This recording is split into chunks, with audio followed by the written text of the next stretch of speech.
তো বন্ধুরা দেখতে পাচ্ছ পুজো টুজো দিয়ে চলে এসেছি। এখন ড্রেসটা চেঞ্জ করব, করে রান্নাবাড়ির কাজে লেগে যাব। তো আজকে তেমন কিছু রান্না হবে না, যেটুকু হবে সেটুকু তোমাদের সঙ্গে শেয়ার করছি। সঙ্গে থাকো, সাথে থাকো, দেখতে থাকো। কি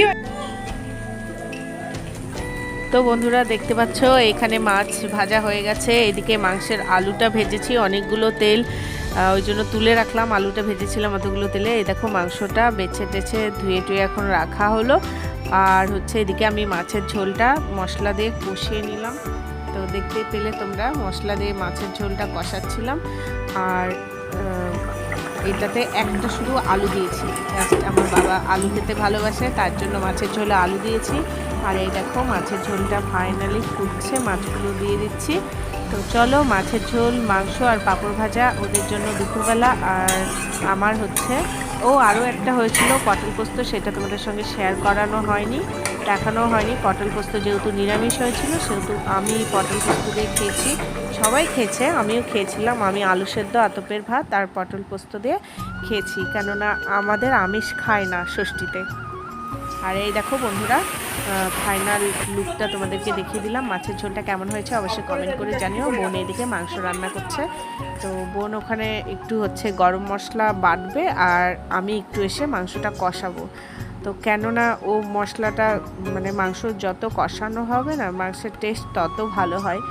তো দেখো বোন ওইদিকে মশলা করতে বসছে, ওই জন্য বললো দিদি তুই একটু নেড়ে দে। তো ও বলছিল যে তোকে আর করতে হবে না, মাছ মাংস নাড়তে হবে না। আমি বলছি ভাগ, আমার তো খাওয়া দাওয়া হয়ে গেছে। আমি খাওয়া দাওয়া করে নিয়ে এগুলো রান্না করছিলাম বলতে মাছটাই করেছি, মাংসটা বোন করেছে, ওই সব জোগাড় টোগাড় করছিল।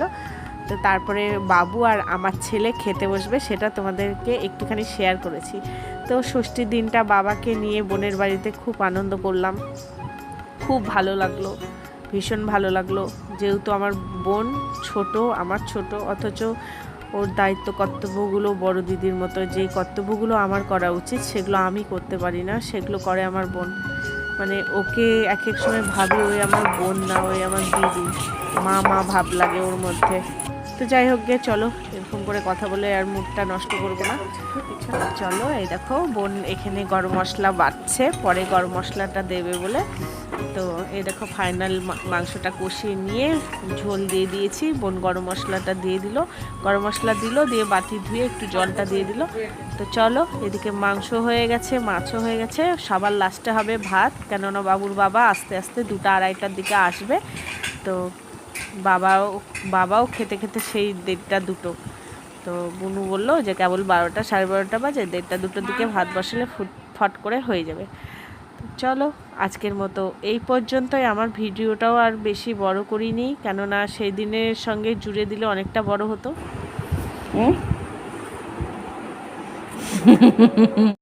অনুরাগ কুমড়ির গল্প, জাম খাওয়া। বন্ধু তোমার জীবনে এরকম যে মনে মনে চিন্তা করছে কুমির, তাহলে এই পিণ্ডটা কত মিষ্টি। দাদু ওখান থেকে বাবা অল্প একটু মুছে দাও তো ভাতে। ঝোল দাও ওকে তাহলে। খাবে না ঝাল হলে। দেখ তুই হাত দিবি না। তেল সহকারে না, এরকম করে হাত দিয়ে একটুখানি ইয়ে করে দাও।